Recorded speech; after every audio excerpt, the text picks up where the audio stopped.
టీశాట్ వీక్షకులందరికీ కూడా టీశాట్ తరపున ధన్యవాదాలు. ఈరోజు మనం group 1 prelims come mains point of view సంబంధించినటువంటి జియోగ్రఫీలో మినరల్ రిసోర్సెస్ ఆఫ్ ఇండియా అంటే భారతదేశంలో ఉన్నటువంటి ఖనిజ వనరుల గురించి మనం చర్చించుకుందాం. ఇంతకుముందు సెషన్లో మెటాలిక్ మినరల్ సోర్సెస్ అంటే ferrous, non ferrous mineral resources అన్నీ కూడా చూడడం జరిగింది. ఇప్పుడు ఈ ఖనిజ వనరులకు సంబంధించినటువంటి ఎనర్జీ రిసోర్సెస్ని మనం పరిశీలిద్దాం. ఇక్కడ మనకి ప్రిలిమ్స్ పాయింట్ ఆఫ్ వ్యూలో ఇన్ఫర్మేషన్ అనేది చాలా ఇంపార్టెంట్. ఇక్కడనే ఇంకొక టాపిక్ కూడా ఉన్నది, ఎనర్జీ క్రైసిస్ అనే దాని మీద కూడా మనము ఫ్యూచర్ అవుట్లుక్ ఎలా ఉంటుంది అనే దాని మీద కూడా మనము ఒక ఎస్సే అంటే ఒక ఆబ్జెక్టివ్ డిస్క్రిప్టివ్ పాయింట్ ఆఫ్ వ్యూలో ఒక క్వశ్చన్ కూడా మనం ఆన్సర్ చేద్దాం. ఇప్పుడు మినరల్ రిసోర్సెస్ చూసినట్లయితే గత సెషన్లో కొంతవరకు చర్చించడం జరిగింది. దాని కంటిన్యూషన్లో భాగంగా ఇప్పుడు థోరియం గురించి, యురేనియం గురించి, ఇంకా మిగిలినటువంటి పెట్రోలియం రిసోర్స్ గురించి మనం చర్చిస్తాం. సో ఇప్పుడు యురేనియం కనుక మనం చూసినట్లయితే actually it was found in the year 1781. 1781లో పిచ్ బ్లెండ్ అనే ఒక మెటీరియల్ నుంచి దీన్ని కనుగొనడం జరిగింది. దీన్ని కనుగొన్న ఆయన పేరు ఎవరంటే ఒక జర్మన్ కెమిస్ట్, జర్మన్ దేశస్థుడు మార్టిన్ హెన్రిచ్ క్లాప్రోత్ అనే ఆయన. మార్టిన్ హెన్రిచ్ క్లాప్రోత్ అనే ఆయన ఈ యురేనియంని మొట్టమొదటిసారిగా గుర్తించడం జరిగింది. తరువాత దీనికి యూజిన్ పెలిగాట్ అనే ఆయన దీనికి రేడియో ధార్మికత ఉన్నది అనే విషయాన్ని కనుగొనడం జరిగింది. ఓకేనా. దీన్ని అంటే యురేనియం అనేది సాధారణంగా U3O8 అనే రూపంలో మనకు లభిస్తే, ఈ U3O8 నుంచి యూజిన్ పెలిగాట్ ఏం చేశారంటే యురేనియంను సపరేట్ చేయడం జరిగింది. సపరేట్ చేస్తూ ఈయన రేడియో ధార్మికత ఉన్నది, రేడియో యాక్టివిటీ ఉన్నది అని కన్ఫర్మ్ చేసే లోపల ఈయన హెల్త్ చాలా సివియర్గా ఇబ్బంది పడిపోయాడు. దీనికి వచ్చినట్టు ఇంకొక సైంటిస్ట్ ఎవరంటే హెన్రీ బెక్వెరెల్. ఈయన పూర్తి స్థాయిలో యురేనియం మీద పరిశోధనలు చేసి దీనికి రేడియో ధార్మికత ఉన్నది అని నిర్ధారించడం జరిగింది. పూర్తి స్థాయిలో రేడియో ధార్మికత నిర్ధారించిన వ్యక్తి ఎవరంటే హెన్రీ బెక్వెరెల్. ఈ యురేనియం అనేది నేచర్లో 2 రకాల ఐసోటోప్స్గా లభిస్తుంది మనకి. Uranium 92-235 and uranium 92-238.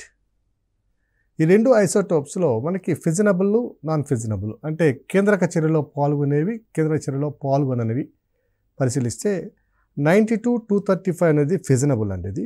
అంటే ఇది రేడియో ధార్మికత ద్వారా శక్తిని మనకి విడుదల చేస్తుంది కేంద్రక చర్యల్లో, సంలీన చర్యల్లో పాల్గొన్నప్పుడు, న్యూక్లియర్ ఫిజన్లో పాల్గొన్నప్పుడు. 238 నాన్ ఫిజనబుల్, ఇది కేంద్రక చర్యల్లో పాల్గొనదు. కానీ ఈ 92-235 ఐసోటోపు కేవలం 0.7% లేదా 0.272% మాత్రమే నేచర్లో మనకి అవైలబుల్ ఉంటుంది. ఇక 238 ఐసోటోప్ అయితే 99.3% లేదా 99.28% ఇది అవైలబిలిటీ ఉంటుంది. సో మనకి యురేనియం మనకి అబండెంట్గా దొరికినప్పటికీ ఎక్కువ భాగము 238 రూపంలో లభిస్తుంది. కాబట్టి దీన్ని డైరెక్ట్గా మనం కేంద్ర చర్యల్లో పాల్గొనేటట్టు చేసి దీని నుంచి మనం శక్తిని ఉత్పత్తి చేయడం అనేది చాలా కష్టమవుతుంది. కానీ 235 మనకు శక్తిని ఇస్తుంది కాబట్టి మనం అంతా కూడా దీని మీదనే ఆధారపడాల్సి వస్తుంది. ఇక దీని కలర్ కనుక చూసినట్లయితే సిల్వర్ గ్రే కలర్ ఉంటుంది. సిల్వర్ గ్రే కలర్ ఉంటుంది. అలాగే ఈ యురేనియం వచ్చి 4 రూపాల్లో మనకు లభిస్తుంది. మనం మొట్టమొదటి చెప్పుకుంటే పిచ్ బ్లెండ్ అనే పదార్థం నుంచి యురేనియంను కనుగొనడం జరిగింది అనుకున్నాం కదండి. ఇది పిచ్ బ్లెండ్ అంటే ఇంతకుముందు ప్రీవియస్గా ఎప్పుడో కొన్ని సంవత్సరాల క్రితం వచ్చింది. కొంచెం అడ్వాన్స్గా మనం చూసినట్లయితే uranium is available in 4 types. It can be extracted from 4 mineral resources. 4 రకాలైనటువంటి ఖనిజాల నుంచి మనం దీన్ని గ్రహించవచ్చు. అవి ఒకటి వచ్చి ముందు చెప్పుకున్నట్టుగా పిచ్ బ్లెండ్, రెండవది అటునైట్, AUTUNIT అటునైట్, మూడవది వచ్చి ఇరనోఫేన్, నాలుగవది వచ్చి యురనైట్. సో పిచ్ బ్లెండ్, అటెనైట్, యురనైట్, ఇరనోఫోన్ ఈ 4 పదార్థాల నుంచి మనము యురేనియంని సంగ్రహించవచ్చు. కానీ అధికంగా మనం పిచ్ బ్లెండ్ నుంచి మనం సంగ్రహిస్తున్నాం. సో ఇది U3O8గా లభిస్తుంది. దీని నుంచి మనం యురేనియాన్ని సపరేట్ చేసుకోవాలి. ఇది యురేనియం యొక్క చరిత్ర. ఇక ప్రపంచవ్యాప్తంగాను భారతదేశంలో ఉన్నటువంటి యురేనియం నిల్వల్ని వాటి యొక్క విస్తృతిని మనం పరిశీలిస్తే ఇప్పుడు భారతదేశంలో ఉన్నటువంటి యురేనియం వెలికితీత వాటి యొక్క నిర్వహణ అనేది uranium corporation of India limited, ఇది 1967లో దీన్ని ప్రారంభించబడింది. UCIL ఇది జాదుగూడలో ఉందండి. ఇది uranium corporation of India Singhbhum జిల్లా, జార్ఖండ్లో ఉన్నటువంటి సింగ్భూమ్ జిల్లాలో జాదుగూడ అనే ప్రాంతం వద్ద దీన్ని ఏర్పాటు చేయడం జరిగింది. దీనికంటే ముందే 1948లో భారత ప్రభుత్వం సైన్స్ అండ్ టెక్నాలజీ మినిస్ట్రీ కింద ఒక uranium atomic minerals directorate AMD అనే దాన్ని ప్రారంభించడం జరిగింది. Atomic minerals directorate. ఈ AMD యొక్క రోల్ ఏమిటంటే భారతదేశంలో ఉన్నటువంటి వివిధ ప్రాంతాల్లో ఉన్నటువంటి యురేనియం నిల్వలను గుర్తించి వాటిని వెలికి తీయడానికి అవసరమైనటువంటి సాంకేతిక సహకారాన్ని యురేనియం కార్పొరేషన్ ఆఫ్ ఇండియా లిమిటెడ్కి అందించడం, UCILకి అందించడం. సో ఈ AMD యొక్క విధులని UCIL నిర్వహిస్తుంది. సో ఈ UCIL ఇప్పుడు ఎక్కడెక్కడ ఏ ప్రాంతాల్లో యురేనియం వెలికితీతలను సాగిస్తుంది, అలాగే AMD ఏ ప్రాంతాల్లో యురేనియం నిల్వల్ని గుర్తించడం జరిగింది అనే విషయాలు మనం పరిశీలిస్తే భారతదేశంలోనే అత్యధికంగా ఆంధ్రప్రదేశ్లో యురేనియం నిల్వలను అత్యధికంగా కనుగొనడం జరిగింది. ఏపీ కనుక చూసినట్లయితే దాదాపుగా 1,22,691 టన్నుల యురేనియం నిల్వల్ని గుర్తించడం జరిగింది. ప్రతి టన్ను ఇదంతా కూడా U3O8 రూపంలో లభిస్తుంది. కాబట్టి ఈ ప్రతి టన్ను U3O8 నుంచి మనకి ఎంత యురేనియం వస్తుందంటే 0.848 కేజీస్, అంటే 848 కేజీల యురేనియం వస్తుంది. సో ఇక్కడ మనం చూపించినటువంటి 1,22,691 టన్నులు అనేది U3O8. దీని నుంచి ఒక్కొక్క టన్ను నుంచి మనకి 0.848 టన్నుల యురేనియం వస్తుంది. నెక్స్ట్ అత్యధికంగా యురేనియం నిల్వ కలిగిన రాష్ట్రం ఏపీ అయితే రెండవది వచ్చి జార్ఖండ్. ఈ జార్ఖండ్లో దాదాపుగా 64,000 టన్నుల యురేనియం నిల్వలను కనుగొనడం జరిగింది. సో ఏపీ తర్వాత అత్యధికంగా యురేనియం నిల్వ కలిగిన రాష్ట్రము జార్ఖండ్, దీని తర్వాత మేఘాలయ, దీని తర్వాత తెలంగాణ, దీని తర్వాత రాజస్థాన్, 6 వచ్చి కర్ణాటక, 7 వచ్చి ఛత్తీస్గఢ్,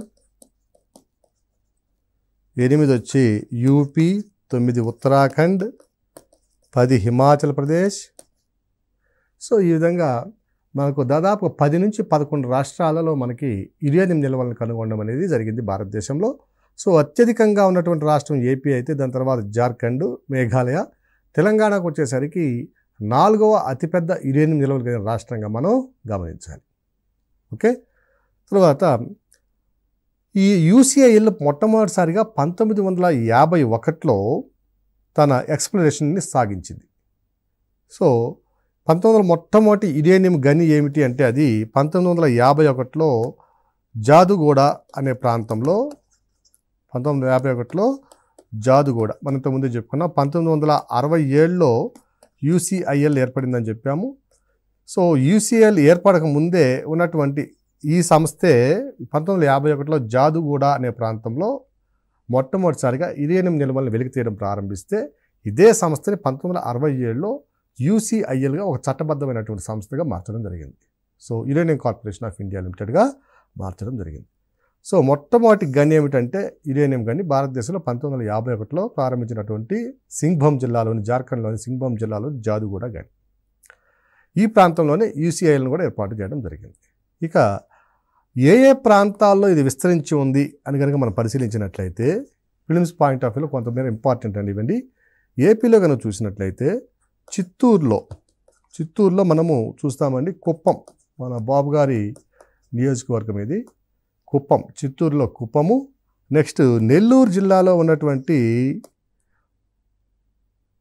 గండిపేట, కడప జిల్లాలో ఉన్నటువంటి పులివెందుల రెవెన్యూ డివిజన్లో ఉన్నటువంటి తుమ్మలపల్లె. ఇక్కడ యురేనియం ఎక్స్ట్రాక్షన్ అనేది దాదాపుగా ఒక 7 సంవత్సరాల క్రితం స్టార్ట్ అయింది. దాని యొక్క ప్రభావాలు ఇప్పుడిప్పుడే ఆ ప్రాంతంలో కూడా కనపడుతున్నాయి. దీని యొక్క ప్రభావాలు మరలా చూద్దాం. అలాగే తెలంగాణ జిల్లాలో నల్గొండ ప్రాంతంలో కూడా యురేనియం నిక్షేపాలు బయటపడినాయి. అవి చిట్యాలు నల్గొండ జిల్లాలో, తర్వాత లంబాపూరు, పెద్దగట్టు ఈ ప్రాంతంలో తెలంగాణలో యురేనియం నిక్షేపాలు బయటపడినప్పటికి కూడా మన తెలంగాణ ప్రభుత్వం ఇక్కడ నిక్షేపాలు వెలికితీతకి అనుమతించలేదు. కానీ ఆంధ్రప్రదేశ్లో అప్పటి ముఖ్యమంత్రి వైఎస్ రాజశేఖర గారు కడప జిల్లాలో ఉన్నటువంటి తుమ్మలపల్లి అనే ప్రాంతంలో యురేనియం నిక్షేపాలు వెలికితీతకి పర్మిషన్ ఇవ్వడం జరిగింది. సో ఆ ప్రాంతంలో ఇప్పుడు కొంచెం కాలుష్య యొక్క ఛాయలు కూడా ఇప్పుడిప్పుడే బయటపడుతున్నాయి. యురేనియం కాలుష్యం అనేది సాధారణమైన కాలుష్యం కాదు. ఇక విస్తృతి కనుక చూసినట్లయితే నెక్స్ట్ జార్ఖండ్లో కనుక చూసినట్లయితే ఏపీలో ఇంకొకటి కూడా ఉందండి. గుంటూరు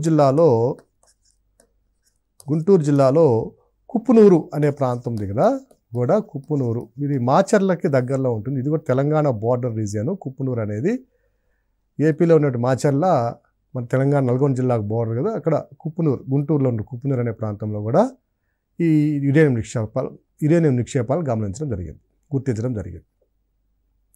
ఇక్కడ ప్రతి పాయింట్ మనం ఎందుకు ఇంత ఇన్డెప్త్గా ప్రతి ఊరి పేరు కూడా చెప్తున్నామంటే కొన్ని సందర్భాల్లో మెయిన్స్ పాయింట్ ఆఫ్ వ్యూలో భారతదేశంలో ఉన్నటువంటి యురేనియం నిక్షేపాల విస్తృతిని చర్చించండి అన్నప్పుడు ఈ పేర్లన్నీ రాయాలి.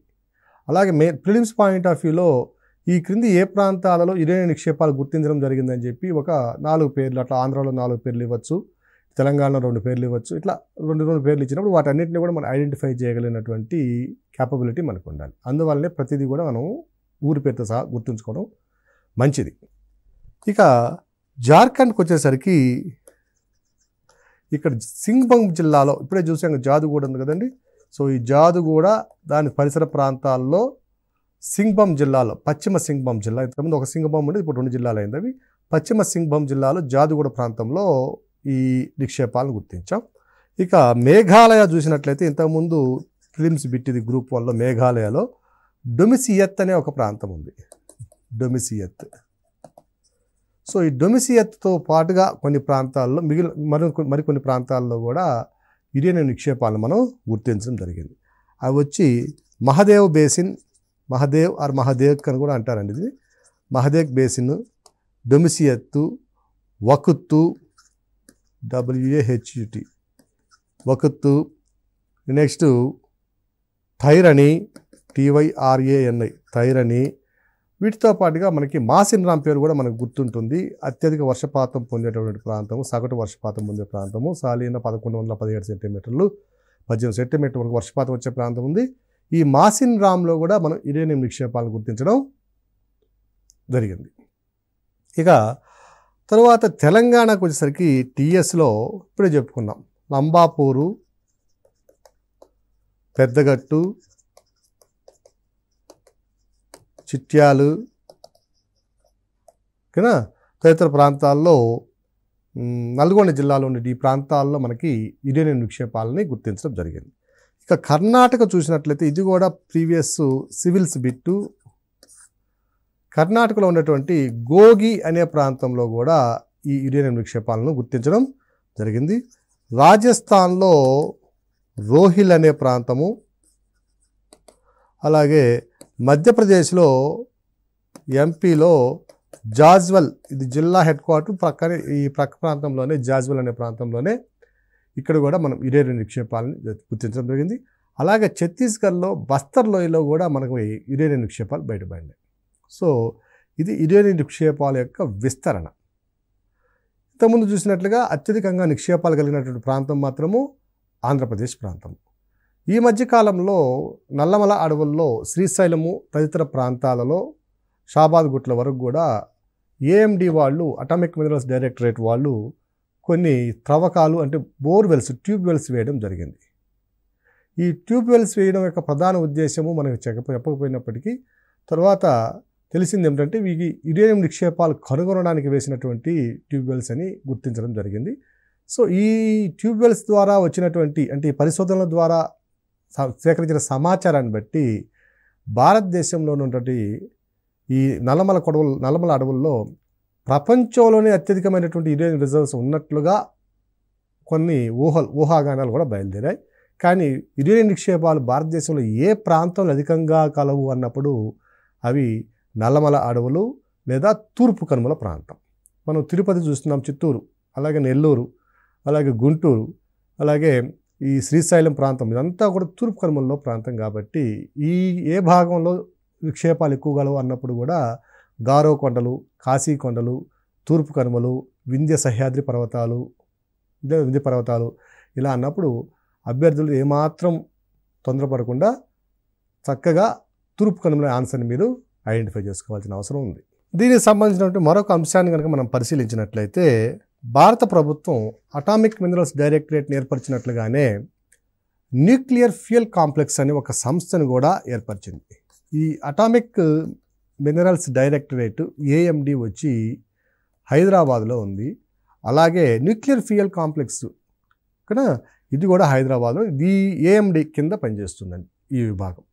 ఈ న్యూక్లియర్ ఫ్యూయల్ కాంప్లెక్స్ యొక్క విధి ఏమిటంటే యూసిఐఎల్ వాళ్ళు ఎక్స్ప్లోర్ చేసి అంటే వాళ్ళు వెలికి తీసినటువంటి U3O8 ఏదైతే ఉందో ఈ U3O8ని యురేనియంగా కన్వర్ట్ చేయడం, శుద్ధి చేసే ప్రక్రియ.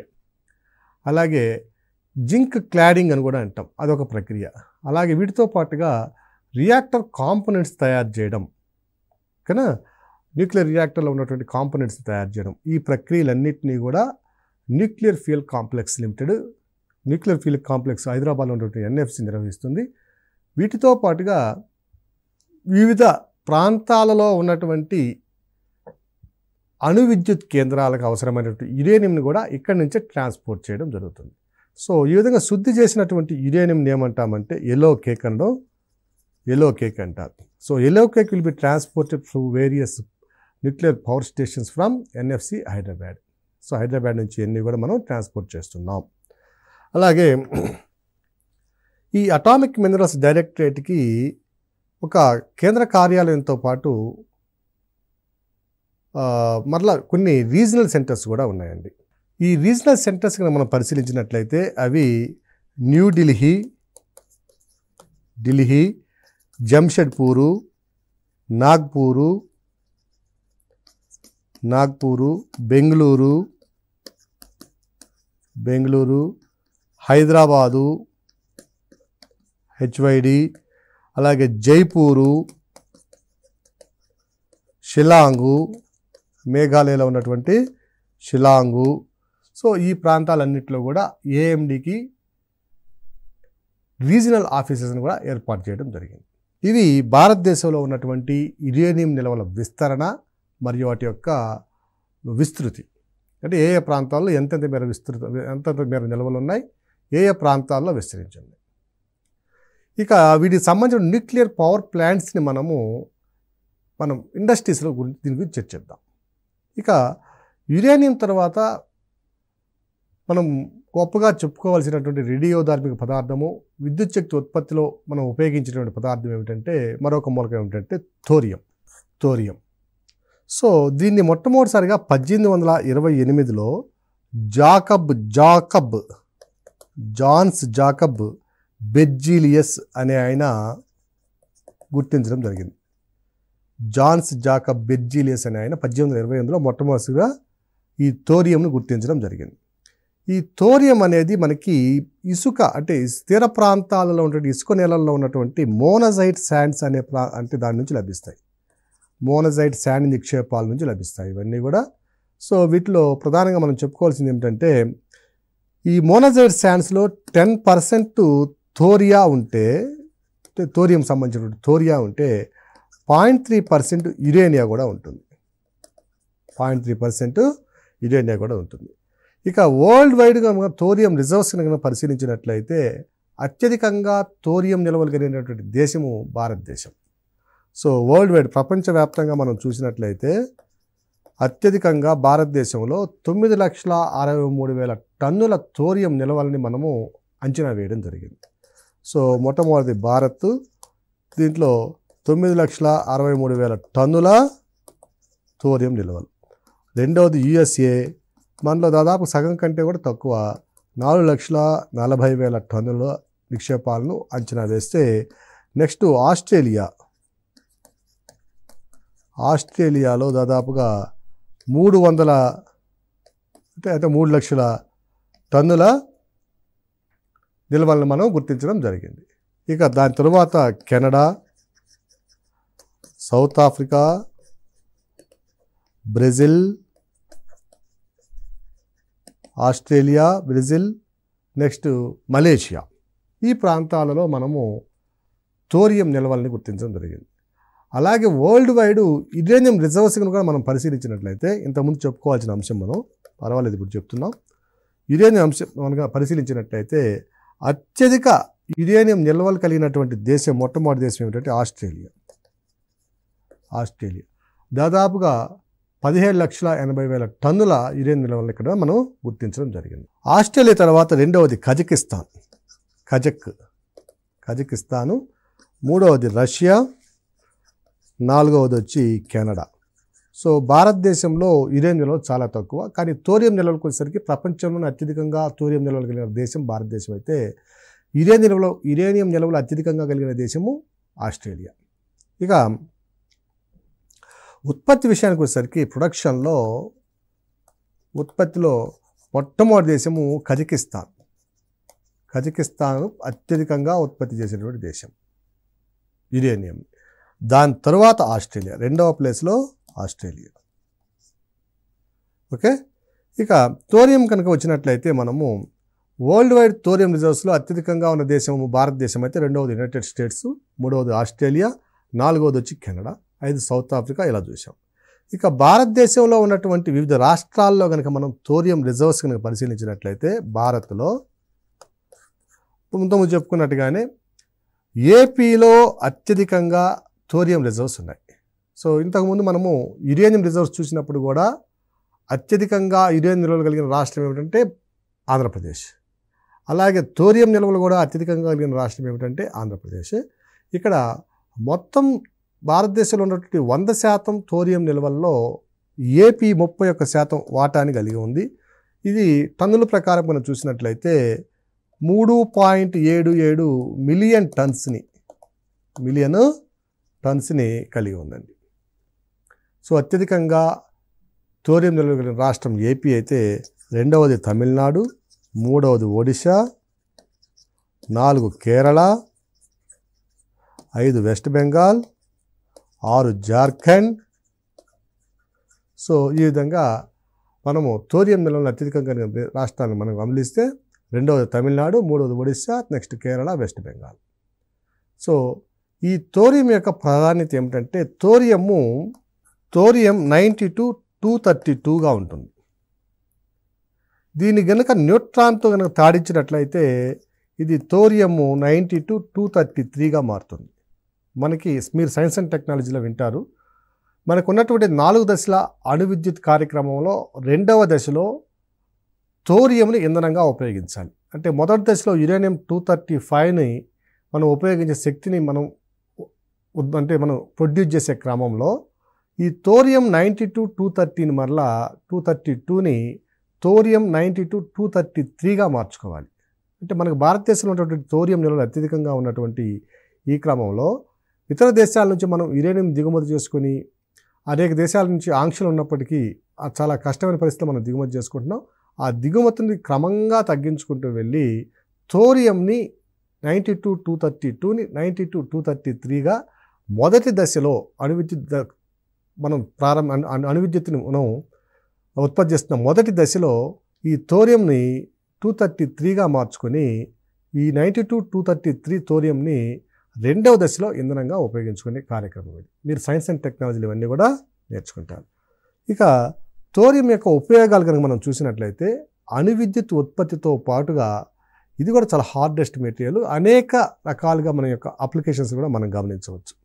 ఒకటి ఏమిటంటే ఇది అల్లాయింగ్ ఏజెంట్గా ఉపయోగపడుతుంది. అంటే ఏదైనా కఠినమైనటువంటి మిశ్రమ లోహాన్ని తయారు చేయాలంటే థోరియంను ఉపయోగించి కూడా మనము అల్లాయిని మనము తయారు చేసుకోవచ్చు. అలాగే హై క్వాలిటీ కెమెరా లెన్సెస్ని కూడా తయారు చేస్తారు దీంతో.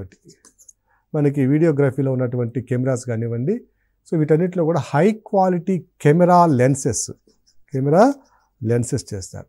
అలాగే ఇది క్యాటలిస్ట్గా కూడా పనిచేస్తుంది, అంటే ఉత్ప్రేరకంగా కూడా పనిచేస్తుంది. దేని ఉత్ప్రేరకం అంటే సల్ఫ్యూరిక్ యాసిడ్ తయారీలో H2SO4 సల్ఫ్యూరిక్ యాసిడ్ తయారీలో ఒక ఉత్ప్రేరకంగా కూడా మనకి పనిచేస్తుంది. అలాగే అమ్మోనియా నుంచి నత్రిక ఆమ్లం HNO3 తయారు చేసే క్రమంలో ఓకేనా ఇది కూడా క్యాటలిస్ట్గా బాగా మనకు ఉపయోగపడుతుంది. అలాగే ఇండస్ట్రియల్ సెక్టార్లో వెస్ట్ బ్యాటరీ లాంచ్ లేదా వెస్ట్ బ్యాచ్ మ్యాంటిల్ అనే ఒక పదార్థం ఉంటుంది. ఈ బాయిలర్స్ అంటే హై ప్రెషర్తో ఉన్నటువంటి బాయిలర్స్ వాటిలో ఉపయోగించే పదార్థం ఇది.